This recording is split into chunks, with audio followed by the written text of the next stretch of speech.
Hello students. इस video में हम लोग पढ़ेंगे छत्तीसगढ़ बोर्ड 2025 सेट ए कक्षा 10वीं दीर्घोत्तरी प्रश्न क्रमांक 17 से लेकर 18 तक। इसके पहले के वीडियो में हम लोग 1 से लेकर 16 तक देख चुके हैं। अभी हम लोग 17 से 18 को देखेंगे। ये दीर्घोत्तरी प्रश्न है। दोनों प्रश्न 6 नंबर का है। आइए सबसे पहले हम लोग प्रश्न नंबर 17 को हल करते हैं। प्रश्न में लिखा है, किसी समांतर श्रेणी के पीवें, क्यूवें तथा आरवें पदों का योगफल क्रमशः ए, बी व सी हो तो सिद्ध कीजिए कि ए बटा पी गुणित Q minus R plus B बटा क्यू गुणित R minus P plus C बटे आर गुणित पी माइनस क्यू बराबर 0। तो इसके हल करने के लिए हम लोग इस सूत्र का प्रयोग करेंगे। समांतर श्रेणी का एन पदों का योगफल एस एन बराबर होता है N by 2 plus 2 capital A plus N minus 1 D. यहाँ पर एक बात समझने वाली है, हम लोग प्रथम पद को स्मॉल ए से दर्शाते हैं, लेकिन प्रश्न में प्रथम पद को पी पदों का योगफल है। तो यहाँ हम लोग सूत्र में प्रथम पद को कैपिटल ए से दर्शा रहे हैं। अब प्रश्न के पहले भाग में लिखा है पी पदों का योगफल ए है। तो इस सूत्र में हम लोग एन के जगह पी रखेंगे, तो यहाँ पर भी एन के जगह पी रखेंगे, यहाँ पर भी एन के जगह पी रखेंगे, तो हम लोग को ए मिलेगी। अब हम लोग ये बाएं पक्ष से पी बटे 2 है, इसको पक्षांतर करेंगे तो ये पी जो है पी जो है अंश में है, ये हर में आ जाएगी। 2 जो है हर में है, पक्षांतर के बाद अंश में आ जाएगी। इसको हम लोग समीकरण नंबर 1 डाल देते हैं। अब प्रश्न के दूसरे भाग में लिखा है ये क्यू पदों का योगफल बी है, क्यूवें पदों तक का योगफल बी है। तो इस सूत्र में हम लोग एन के जगह क्यू रखते हैं, यहाँ पर भी एन है, यहाँ पर भी क्यू रखते हैं, तो हम लोग को बी मिलना चाहिए। अब क्यू बटे 2 को पक्षांतर करेंगे। क्यू जो है अंश में है, पक्षांतर के बाद ये हर में हो जाएगी। 2 जो है अंश हर में है, पक्षांतर के बाद जब बाएं से दाएं पक्ष जाएगी तो ये अंश में आ जाएगी। ये है अपना समीकरण नंबर 2। अब आते हैं प्रश्न के तीसरे भाग में। इसमें लिखा है आरवें पदों का योगफल सी है। तो सूत्र में एन के जगह आर रखेंगे तो हम लोग को मिलेगी सी। यहाँ भी आर बटे 2 को पक्षांतर करेंगे, पक्षांतर के बाद ये 2 जो है नीचे है, यह हर में है, यह अंश में आ जाएगी, और 2 अंश में आ गई, और आर जो है अंश में है तो ये हर में आ गई। ये अपना समीकरण नंबर 3 है।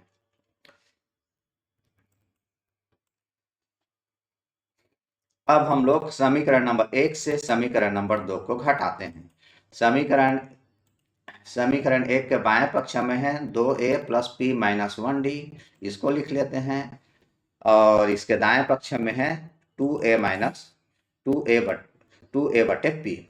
फिर इससे समीकरण 2 घटा रहे हैं। समीकरण 2 के बाएं पक्ष में है 2a minus Q minus 1 D, और समीकरण 2 के दाएं पक्ष में है 2b बटे क्यू, इसको भी माइनस करके लिख लेते हैं।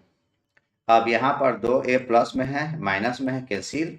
अब यहाँ पर ये -1 है, इससे हम लोग -1 घटा रहे हैं तो इसको भी कैंसिल कर सकते हैं। d जो है दोनों में कॉमन है, इसको एक ही बार लिखेंगे तो हम लोग को मिल जाएगी p माइनस क्यू डी बराबर, ये दाएं पक्षों का अभिजय को त्यों लिखे हैं। अब इस d को पक्षांतर करेंगे, बाएं पक्ष से दाएं पक्ष में लाएंगे तो ये हो जाएगी d बटा 1। हम लोग को मिल जाएगी p बटा क्यू बराबर 1 बटा डी गुणित 2a बटा पी माइनस 2b बटा क्यू।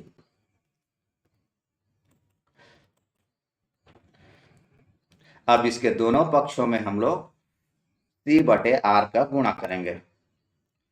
तो ये अपना समीकरण, इसको यहाँ फिर से लिख लेते हैं। इसके बाएं पक्ष में c बटे r का गुणा करेंगे, इसके दाएं पक्ष में भी c बटे r का गुणा करेंगे। p माइनस क्यू गुणित c बटे r को हम लोग लिख सकते हैं c बटे r गुणित p माइनस क्यू। अब यहाँ पर 1 और c का गुणा करेंगे तो c हो जाएगी, d और r का गुणा करेंगे तो ये dr हो जाएगी। अब ब्रैकेट अंदर जो है उसको ज्यों का त्यों रहने देते हैं। ये इसको हम लोग समीकरण नंबर 4 डाल देते हैं। अब जैसे हम लोग समीकरण 1 से लेकर 2 घटाए थे, वैसे ही हम लोग समीकरण 2 से लेकर समीकरण 3 को घटाते हैं। तो यहाँ पर हम लोग डिटेल से लिखने की जरूरत नहीं है, यहाँ पर पैटर्न को बस समझिए। देखिए, समीकरण 1 से 2 को घटाए थे, तो यहाँ पर हम लोग को क्या मिला, यहाँ पर बाएं पक्ष में पहला घटक मिला सी बटे आर। सी बटे आर कहाँ है, समीकरण नंबर 3 में है। तो वैसे ही हम लोग जब समीकरण 2 से 3 को घटाएंगे, तो समीकरण 1 से पहला घटक 1 बटा ए बटा पी मिलेगी। उसके बाद ब्रैकेट के अंदर क्या मिला है, पी माइनस क्यू। ये क्या है, 1 से 2 घटाए हैं तो पी माइनस क्यू मिला है, तो हम लोग 2 से 3 घटाएंगे तो हम लोग को मिल जाएगी क्यू माइनस आर। अब आते हैं इसके दाएं पक्ष में। दाएं पक्ष में देखिए यहाँ पर क्या है, जब 1 से 2 घटाए थे तो सी बटे डी आर। सी बटे डी आर कहाँ मिला, ये यहाँ से मिला। 1 से 2 घटाएं तो समीकरण 3 से सी बटे आर मिला है, तो वैसे यहाँ पर भी लिख लेंगे ए बटा, ये समीकरण 1 से है, ए बटा डी पी। अब उसके बाद 1 से 2 घटाए हैं, उसको देखिए, यहाँ पैटर्न समझिए। 1 से 2 घटाए हैं, 2 ए बटे पी है, तो ये 2 ए बटे पी है। यहाँ हम लोग 2 से 3 घटा रहे हैं तो 2 बी बटा क्यू। अब उसके बाद ये दूसरा पद कैसे मिलेगा, ये 2 से 3 घटाए हैं तो ये समीकरण 3 से मिला है। यहाँ पर ये सारी 1 से 2 घटाए हैं, 2 बी बटा क्यू, समीकरण 2 से मिला है। हम लोग 2 से 3 घटा रहे हैं तो समीकरण नंबर 3 से ये मिल जाएगी 2 सी बटे आर। ये है अपना समीकरण नंबर 5 डाल देते हैं। अब जैसे हम लोग 2 से 3 घटाए हैं, वैसे ही हम लोग समीकरण नंबर 3 से समीकरण 1 घटाएंगे। जब समीकरण 1 घटाएंगे तो 3 से समीकरण 1 घटाएंगे तो यहाँ पर पहला घटक ये समीकरण 2 से b बटा क्यू मिल जाएगी। अब उसके बाद हम लोग 3 से 2 घटा रहे हैं तो यहाँ पर हम लोग को मिल जाएगी r माइनस पी। इसको लिख लेते हैं। अब इसके दाएं पक्ष में आते हैं, 3 से 2 घटा रहे हैं तो ये b बटा क्यू है, वही ये b बटा क्यू गुणित डी है। अब हम लोग यहाँ पर क्या है, 3 से 1 घटा रहे हैं तो 2 सी बटे आर 3 से, और 1 से 2 ए बटे पी। ये है अपना समीकरण नंबर 6। अब समीकरण 5, 6 और 4 को जोड़ देते हैं। ये समीकरण 5 का बायां पक्ष है, ये कितना है, ए बटा पी गुणित क्यू माइनस आर। इसको लिख लेते हैं। और ये दायां पक्ष, ये दायां पक्ष, इसको जो कहते हैं लिख लेते हैं। फिर प्लस समीकरण नंबर 6 बी बटा क्यू गुणित आर माइनस पी, इसको लिख लेते हैं। बाएं पक्ष को लिखे हैं, दाएं पक्ष को भी ऐसी जगह लिखे हैं। अब उसके बाद आते हैं समीकरण नंबर 4, ये सी आर बटे पी माइनस क्यू हो, इसको यहाँ लिख लेते हैं। जैसे बाएं पक्ष लिखे हैं वैसे दाएं पक्ष में इसको ज्यामिति यहाँ पर लिखिए। अब यहाँ पर बाएं पक्ष को कुछ नहीं करेंगे, दाएं पक्ष को बस हल करेंगे हम लोग। तो ये डी जो है, तीनों पदों के हर में डी जो है सभी सेम है, इसको कुछ नहीं करेंगे। ए और पी को अंदर के पदों से गुणा करेंगे। तो ए को हम लोग 2b से गुणा करेंगे तो ये हो जाएगी 2ab, p को गुणा करेंगे तो ये हो जाएगी pq, a को 2c से गुणा करेंगे तो ये 2ca, p को r से गुणा करेंगे तो ये rp। अब वैसे ही यहाँ पर भी ये d है हर में, उसको कुछ नहीं करेंगे, जैसे लिखेंगे 1 बटा d, और b को जो है b और q दोनों को अंदर के प्रत्येक पदों से गुणा करेंगे। b को 2c से गुणा करेंगे तो 2bc, q को r से गुणा करेंगे qr, b को 2ab से गुणा करेंगे तो ये 2ab हो गई, q को p से गुणा करेंगे तो pq मिल गए। वैसे ही हम लोग ये तीसरे पद में गुणा करेंगे, 1 बटे डी को जे पद में लिखेंगे, और c को 2a से गुणा करेंगे 2ca, r को p से गुणा करेंगे rp, c को 2b से गुणा करेंगे 2bc, r को p से गुणा करेंगे r को q से गुणा करेंगे qr। अब यहाँ पर देखिए 1 बटा डी यहाँ पर भी है, यहाँ पर भी है, यहाँ पर भी, ये इसको हम लोग कॉमन या घनिष्ठ रूप में लिखेंगे तो हम लोग को ये मिल गए। अब यहाँ पर देखिए 2ab बटे पी क्यूब यहाँ पर भी है और ये 2b बटे पी क्यूब यहाँ पर भी है, लेकिन यहाँ पर ये प्लस में है, ये माइनस में है, अलग अलग चिन्ह का है, इसको घटा देते हैं। ये 2ca बटे rp ये माइनस में है, 2ca बटे rp प्लस में है, इन दोनों को कैंसिल कर सकते हैं। अब 2bc बटे क्यू आर प्लस में है, 2bc minus Q R minus में है, तो इन दोनों को कैंसिल कर सकते हैं। यहाँ पर सभी पद कैंसिल हो गई, कुछ नहीं बचा है, मतलब जीरो है, तो इसको हम लोग लिखेंगे 1/2 गुणित जीरो। किसी भी संख्या से जीरो पर गुणा करेंगे हम लोग को जीरो ही प्राप्त होता है, तो ये जो है हम लोग को जीरो मिल गया, यही हम लोग को सिद्ध करना है। अब आते हैं प्रश्न नंबर 18 पर।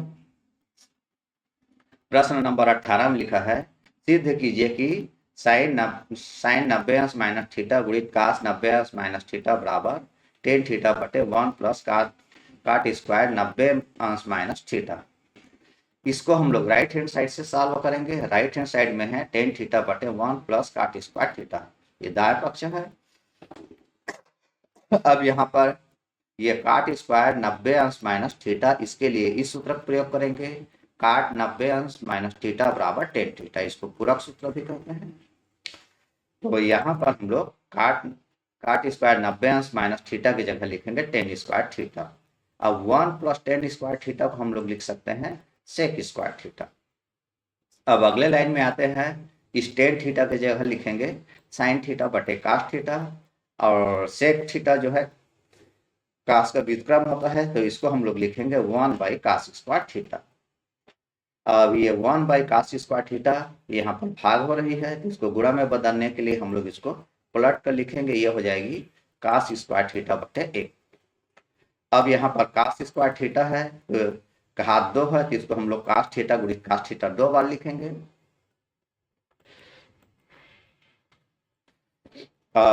एक कास थीटा अंश से और एक कास थीटा हर से, इसको कैंसिल कर देते हैं, तो हम लोग को मिल जाएगी साइन थीटा गुणित कास थीटा। अब हम लोग फिर से एक बार पूरक सूत्र का प्रयोग करेंगे, दो सूत्र एक साथ प्रयोग करेंगे, कास 90 अंश माइनस थीटा बराबर साइन थीटा और साइन 90 अंश माइनस थीटा बराबर कास थीटा। यहाँ पर देखिए ये साइन थीटा है, तो साइन थीटा के लिए इसका प्रयोग करेंगे, इस साइन थीटा की जगह लिख सकते हैं कास 90 अंश माइनस थीटा, तो यहाँ पर लिख दिए कास 90 अंश माइनस थीटा, और इस कास थीटा की जगह इसका प्रयोग करेंगे, यहाँ पर लिखेंगे साइन 90 अंश माइनस थीटा। अब इसको व्यवस्थित कर लेते हैं, साइन 90 अंश माइनस थीटा को पहले लिख लेते हैं, कास 90 अंश माइनस थीटा को बाद में लिखेंगे। ये क्या है, अपना लेफ्ट हैंड साइड है, यही हम लोग को सिद्ध करना है। इस वीडियो में इतना ही, थैंक यू। और अधिक प्रश्नों के लिए आप मेरे नीचे डिस्क्रिप्शन में मेरे वेबसाइट का लिंक दिया है, वहां पर आप लोग और अधिक जितना चाहे प्रश्न देख सकते हैं। इस वीडियो में इतना ही, थैंक यू।